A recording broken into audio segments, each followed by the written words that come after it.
Hello. तो हम पढ़ रहे थे डेटा टाइप सी शार्प के अंदर कि कौन-कौन सी डेटा टाइप होती हैं और अभी तक जो हमने डेटा टाइप देखी थी, वो 3 तरह की डेटा टाइप देखी थी। एक हमने इंटीजर डेटा टाइप देखी थी, दूसरी हमने देखी डेसिमल, तीसरी हमने देखी स्ट्रिंग। डेसिमल का अब एज़ सच हमने अभी तक कोई ज़्यादा यूज़ नहीं किया था, लेकिन उससे पहले मैं थोड़ा-सा समराइज़ करूँ कि हमने लास्ट पार्ट के अंदर जो चीज़ें पढ़ी थी, मेरे पास अभी इसको देखते हुए किसी स्टूडेंट ने मुझसे एक सवाल ये पूछा था कि अगर जब आपने ये लाइन प्रिंट करी सम ऑफ 2 नंबर्स तो इसके साथ ये 2 नंबर्स को ब्रैकेट में बंद क्यों किया? इसको बंद करने की वजह ये थी कि अगर हम इसको बंद नहीं करते तो किसी भी प्रोग्रामिंग लैंग्वेज के अंदर प्लस के साइन के साथ अगर लेफ्ट हैंड पे या राइट हैंड के ऊपर अगर कोई स्ट्रिंग आ जाता है और उसको हम नंबर के साथ अगर जोड़ दें, तो वो क्या करता है वो फिर अपना प्लस का काम छोड़ देता है, वो फिर कॉन्कैटिनेट हो जाता है स्ट्रिंग में। अगर मिसाल के तौर पे मैं यहाँ पर अगर ब्रैकेट नहीं लगाता, तो मैं दिखाता हूँ आपको कि रिज़ल्ट यहाँ पर क्या आता। मैंने ये ब्रैकेट हटाए और ब्रैकेट हटाने के बाद मैं इसको ज़रा रन करता हूँ, तो आप देखेंगे रिज़ल्ट क्या आएगा। आप देखें कि दोनों को जबकि हुआ क्या, हम अगर ये चाह रहे थे जो पे इससे पहले इससे इसका रिज़ल्ट जो है 45 आ रहा था, वहाँ पर क्या आया सम ऑफ 2 नंबर्स 15 और 30। तो उसने क्या किया ऑटोमैटिकली इस वाले जो नंबर 1 है इसको कॉन्कैटिनेट करके इसको कास्ट कर दिया ऑटोमैटिकली स्ट्रिंग में। क्यों कास्ट किया? क्योंकि इसकी जो लेफ्ट साइड के ऊपर है वो स्ट्रिंग है। इस वजह से उसने पहले इसको कास्ट किया स्ट्रिंग में, जब ये स्ट्रिंग में कास्ट हो गई तो उसके उसके बाद वाला जो नंबर है नंबर 2 उसको भी इसने कास्ट कर दिया स्ट्रिंग के अंदर। तो इसी तरीके से आपस में ये सारे के सारे स्ट्रिंग बन गए और ये प्लस का साइन कॉन्कैटिनेट करना शुरू कर दिया।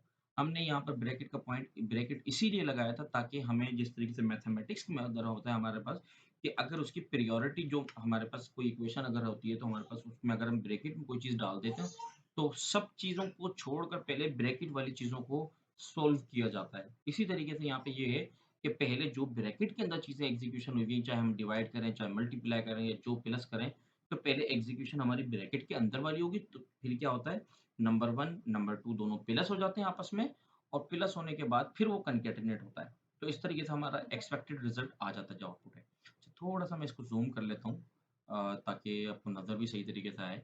अच्छा, अभी तक एक सवाल और ये था कि किसी हमें कैसे पता चलेगा कि कब हमें डेटा टाइप इंटीजर लेना है, कब हमें डेटा टाइप स्ट्रिंग लेना है, कब हमें डेटा टाइप अपनी डेसिमल लेनी है या कब हमें डेटा टाइप अपनी बूलियन लेनी है, कब हमें अपनी डेटा टाइप लॉन्ग लेनी है। तो जिस तरीके से मैंने एक्सेल के ऊपर अपने आपको आपको पिछली तरीके से वीडियो के अंदर सारी चीज़ें दिखाई थी, हमें कैसे पता चलेगा जिस तरीके से हमारे पास मैथमेटिक्स में नंबर्स होते हैं इस तरीके से अगर हमारे पास सपोज़ करें, हमारे पास कोई इतना बड़ा नंबर है जो 2 रेज़ टू पावर 32 अगर ये कोई मेरे पास इतना बड़ा अगर नंबर है, जो मुझे स्टोर करना है अपने किसी वेरिएबल में और वो उसके अंदर मेरे पास डेसिमल नहीं है। तो अगर डेसिमल नहीं है और मेरे पास कोई इतना बड़ा अगर कोई नंबर है, तो फिर मैं क्या करूँगा, मुझे पता है कि फिर मैं मुझे इंटीजर नंबर लेना है। 2 रेज़ टू पावर 32 अगर ये इतना बड़ा नंबर होगा मुझे तो वो मुझे स्ट्रिंग इंटीजर लेना है। अगर सपोज़ करें इससे ज़्यादा बड़ा नंबर है मेरे पास जो विदाउट डेसिमल है यानी कि उसके अंदर कोई डेसिमल नहीं है, तो जो 2 रेज़ टू पावर 64 है, अगर इतना बड़ा कोई आपके पास कोई नंबर है, तो आप क्या करोगे उसको 2 रेज़ टू पावर 64 अगर आपके पास कोई इतना बड़ा नंबर है और जो जिसके अंदर डेसिमल नहीं है, तो इसका मतलब ये है कि आपको ये पता है कि आपको लॉन्ग लेना है। इसी तरीके से जिस तरीके का डिफरेंस ये है इन दोनों इंटीजर और लॉन्ग के अंदर डिफरेंस है यानी कि सिर्फ़ ये छोटा नंबर स्टोर करता है, ये उससे ज़्यादा बड़ा इतना बड़ा नंबर स्टोर करता है, लेकिन इन दोनों में डेसिमल वैल्यू सपोर्टेड नहीं होती हैं। इसी तरीके से फ्लोट, डेसिमल, डबल ये क्वाइट सिमिलर होते हैं इसके अंदर भी। अगर हमें सपोज़ करें हमारे पास कोई छोटा नंबर चाहिए जिसके अंदर डेसिमल वैल्यू सपोर्ट करती हो तो हम ये फ्लोट लेते हैं। अगर मेरे पास कोई इसका कोई डबल नंबर यानी कि इसका कोई इससे कोई ज़्यादा बड़ा नंबर मुझे चाहिए जिस तरीके से 2 रेज़ टू पावर 64 मैंने किया इससे ज़्यादा कोई अगर मुझे पता है कि बड़ा नंबर मुझे चाहिए, तो फिर मैं फ्लोट लेता हूँ। ठीक है? और डेसिमल के अंदर इसके अंदर हम प्रिसिशन सेट कर सकते हैं। इसकी व ये इसका डिफ़रेंस होता है कि अगर मुझे कोई प्रिसिशन कितने चाहिए, कितने नहीं चाहिए, वो सारी चीज़ें हम उस डेसिमल के अंदर अपनी चीज़ों को सेट कर सकते हैं। तो ये चीज़ तो असल चीज़ आ गई कि मुझे क्या कब पता चलेगा मुझे लॉन्ग कब लेना है, मुझे डबल कब लेना है, मुझे इंट कब लेना है। 2 टाइप और बता देता हूँ मैं आपको, एक बूलियन और एक करैक्टर।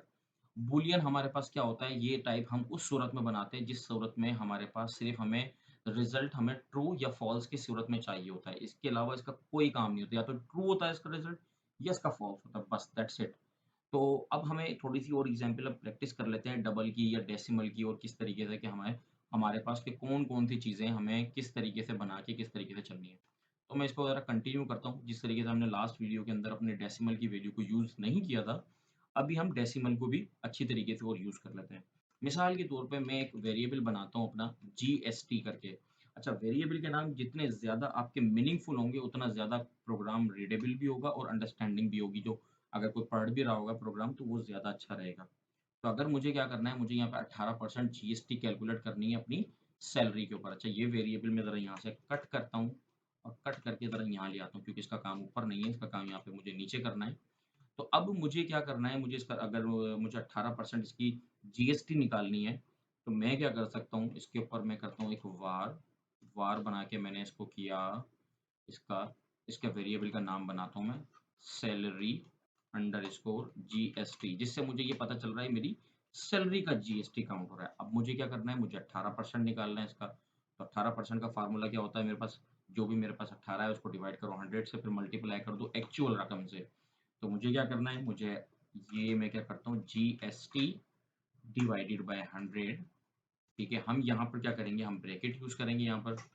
जिस तरीके से मैंने अभी उस ऊपर बताया था कि पहले ब्रैकेट वाली रकमें सॉल्व होती हैं, इसी तरीके देखो मुझे कंपाइलर मेरा सजेशन भी मुझे दे रहा था कि अब मैंने टैब मारा, मुझे ऑटोमेटिकली वो सैलरी का उसने चीज़ें दे दी।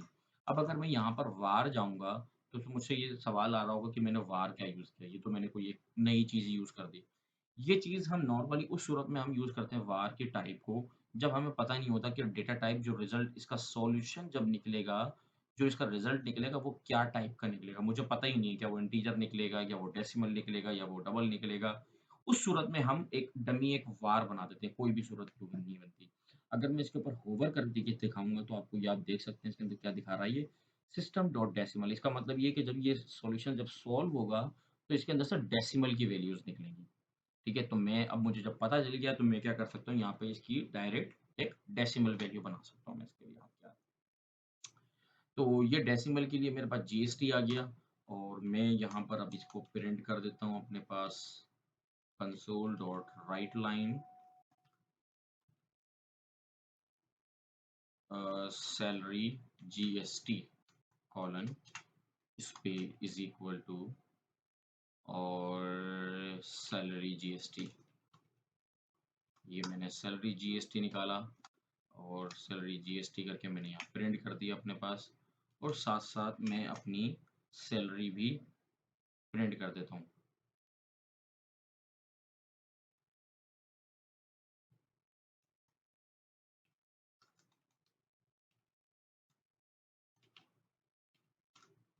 सैलरी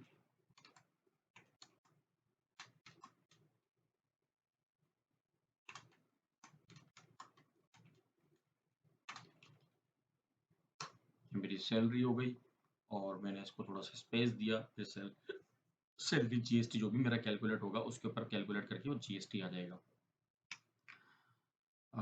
जैसे मैंने ये बनाया, इसको मैं थोड़ा-सा और ज़ूम करता हूँ, अगर ये थोड़ा-सा ब्लर हो रहा है मेरे पास, तो मैंने इसको किया रन। तो मेरे पास रिज़ल्ट क्या बन रहा है इसका, जीएसटी 0 मेरे पास इसका आंसर आ रहा है। मैं देखता हूँ इसको ऐसा क्यों हुआ ये 18।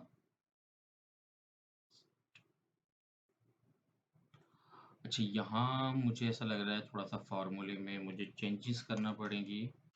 तो मैं करता हूँ salary multiply GST divided by 100।